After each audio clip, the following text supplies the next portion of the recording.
Հայաստանը հավատարիմ է խաղաղության օրակարգին ու պատրաստ է ստորագրել Ադրբեջանի հետ խաղաղության համաձայնագիրը, ընդգծել է վարչապետ Նիկոլ Փաշինյանը Եվրոպայի խորհրդի խորհրդարանական վեաժողովի նախագահ Թեոդորոս Ռուսոպուլոսի հետ հանդիպմանը։ Տարածաշրջանային զարգացումներին առնչվող հարցերից զատ անդրադարձ է եղել նաև Հայաստանի խորհրդարանականների հետ գործակցությանը։ Թեոդորոս Ռուսոպուլոսն այն խիստ արդյունավետ է գնահատել եւ հույս հայտնել, որ հաջողությամբ կշարունակվի։ Մտքեր են փոխանակվել նաև Հայաստանում ընթացող ժողովրդավարական բարեփոխումների, մարդու իրավունքների պաշտպանության մեխանիզմների այլագործման ուղղված կառավարության քայլերի շուրջ։ ԵԽԽՎ պատվիրակության ղեկավարը բարձր է գնահատել Հայաստանում ժողովրդավարական գործընթացների անշրջելիության ապահովման ուղղությամբ քայլերը, վերահաստատելով աջակցությունը շարունակելու պատրաստակամությունը։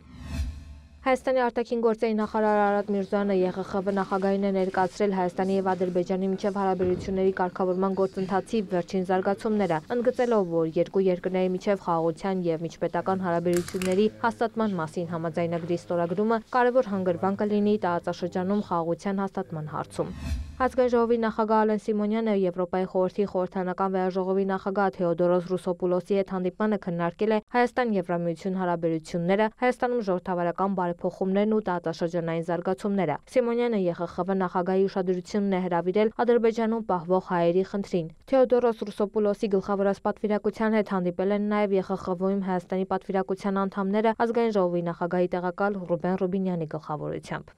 ԵԽԽՎ նախագահին է ընդունել նաև Հայաստանի նախագահ Վահագն Խաչատուրյանը։ Անդրադարձ է կատարվել տարածաշրջանային աշխարհաքաղաքական փոփոխություններին եւ այդ համատեքստում առաջ եկած մարտահրավերներին ու դրանց դիմագրավելու հնարավորություններին։ Կողմերը շեշտել են խաղաղության գոյակցության եւ կայունության կարեւորությունը ժողովրդավարության հետագա զարգացման տեսանկյունից։ Մտքեր են փոխանակվել տարածաշրջանի ընդհանուր իրադրության վերաբերյալ։ Խաչատուրյանն ընդգծել է, որ Հայաստանը հաստատակամ է ինչպես հարևանների հետ բարիդրացիության եւ խաղաղության հասնելու հարցում, այնպես էլ դեմոկրատական արժեքներին ու սկզբունքներին հավատարիմ մնալու դիրքորոշման մեջ։ Տաթև Խաչատրյան, Լուրեր։